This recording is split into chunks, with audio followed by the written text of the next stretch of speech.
So this is a screenshot of Desmos. It's an online graphing calculator. And what we're going to do is use it to understand how we can go about scaling functions. And I encourage you to go to Desmos and try it on your own, either during this video or after.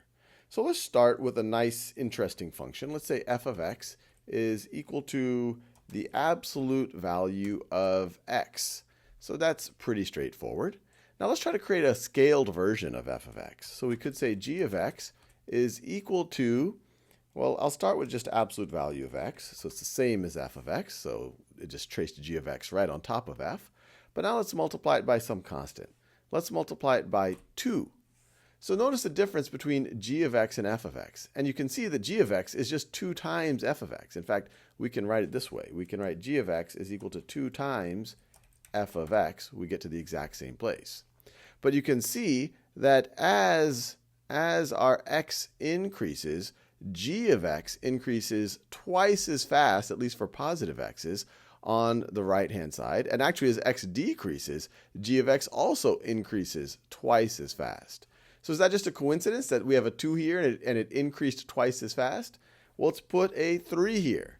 Well, now it looks like it's increasing 3 times as fast. And it does that in both directions. Now, what if we were to put a 0.5 here? 0.5. Well, now it looks like it's increasing half as fast. And that makes sense because we are just multiplying, we are scaling how much our f of x is. So before, when x equals 1, we got to 1. But now when x equals 1, we only get to 1/2. Before, when x equals 5, we got to 5. Now when we get to x equals 5, we only get to 2.5. So we're increasing half as fast, or we have half the slope. Now, an interesting question to think about is, what would happen if, instead of it just being an absolute value of x, let's say we were to have a non-zero y-intercept. So let's say, I don't know, plus 6. So notice, then when we change this constant out front, it not only changes the slope, but it changes the y-intercept because we're multiplying this entire expression by 0.5. So if you multiply it by 1, we're back to where we got before.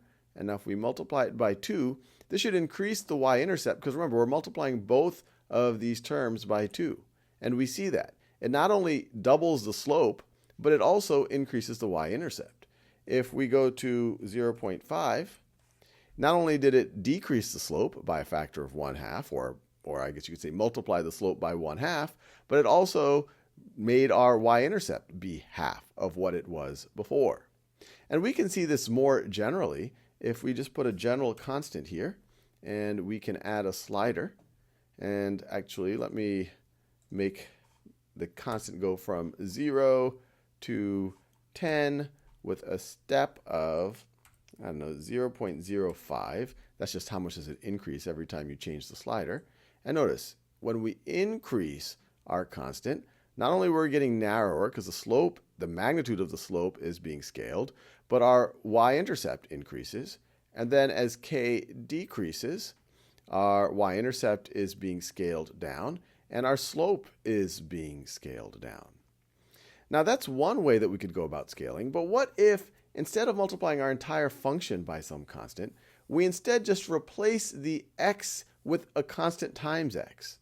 So instead of k times f of x, what if we did f of k times x? Another way to think about it is g of x is now equal to the absolute value of kx plus 6.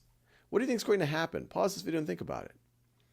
Well, now when we increase k, notice it has no impact on our y-intercept because it's not scaling the y-intercept, but it does have an impact on slope. When k goes from 1 to 2, once again, we are now increasing twice as fast. And then when k goes from 1 to 1/2, we're now increasing half as fast. Now this is with an absolute value function. What if we did it with a different type of function? Let's say we did it with a quadratic. So 2 minus x squared. And let me scroll down a little bit. And so you can see when k equals 1, these are the same. And now if we increase our k, let's say we increase our k to 2, notice our parabola is are, in this case, decreasing as we get further and further from 0 at a faster and faster rate. That's because what you would have seen at x equals 2, you're now seeing at x equals 1 because you are multiplying 2 times that.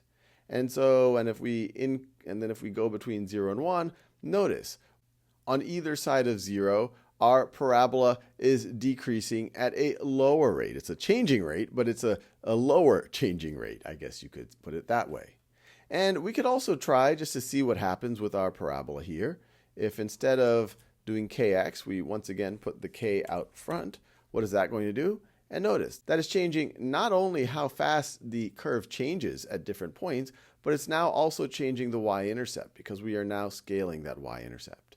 So I'll leave you there. This is just the beginning of thinking about scaling. I really want you to build an intuitive sense of what is going on here and really think about mathematically why it makes sense, and go on to Desmos and play around it with yourself and also try other types of functions and see what happens.